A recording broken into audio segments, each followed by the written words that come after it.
What's going on, everybody? It's Joe Taylor here. Here to just drop some knowledge about the scalp micropigmentation or hair tattoo industry, the inks that are being used.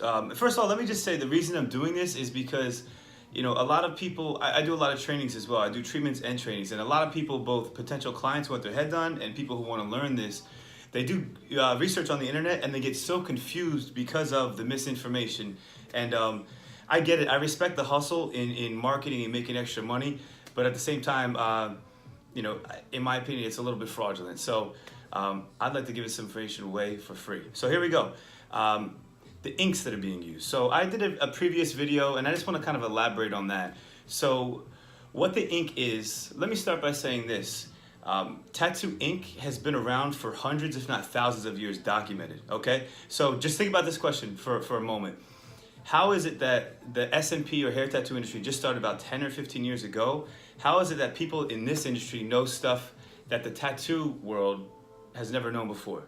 Does that make sense? Because what I'm saying is some people say that their ink is $80 and it's specifically designed for scalp micropigmentation, and that's why you need to buy and spend so much money on that.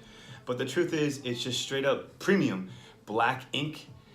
That's it, from certain manufacturers. You can't just go to any manufacturer, buy the black ink. So I'll show you a couple different options that I like to use. And as I always encourage, experiment a little bit yourself. Don't experiment on paying clients. But I think the best way to learn is experiment on yourself. Case in point, I don't know if you can see that, but I've tatted my arms and my legs for years, testing different inks, different needle sets, all that kind of stuff. So again, to be clear, what everybody's using, I don't care what company you're talking about, when they have their own ink and they say their ink is the best, look at the ingredients on the ink, if they show the ingredients. All this is to make this black ink, all of them, is just alcohol, water.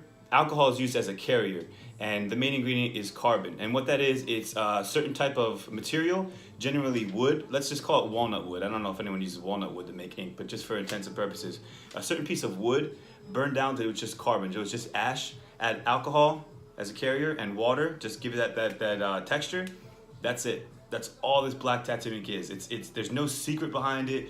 It's like caveman technology. So I see a lot of people popping up, saying, hey, I use this ink. I use 5 drops of this and 4 drops of this shade, and there's 40 different shades. It's just super confusing.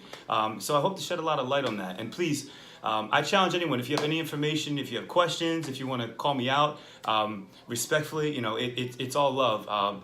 I just want to clear the confusion for the industry as a whole. And obviously I'm doing myself a favor because I field a lot of phone calls. What's the ink? What is this? What is that? So hopefully this is appreciated. And again, feel free to comment below, share. I want to engage. Even if you're a tattoo artist or S&P artist doing this, and you don't think I'm speaking the truth, or if you have a question, please feel free, send a comment down below. Let's get it, so everybody can see the comments. Much love.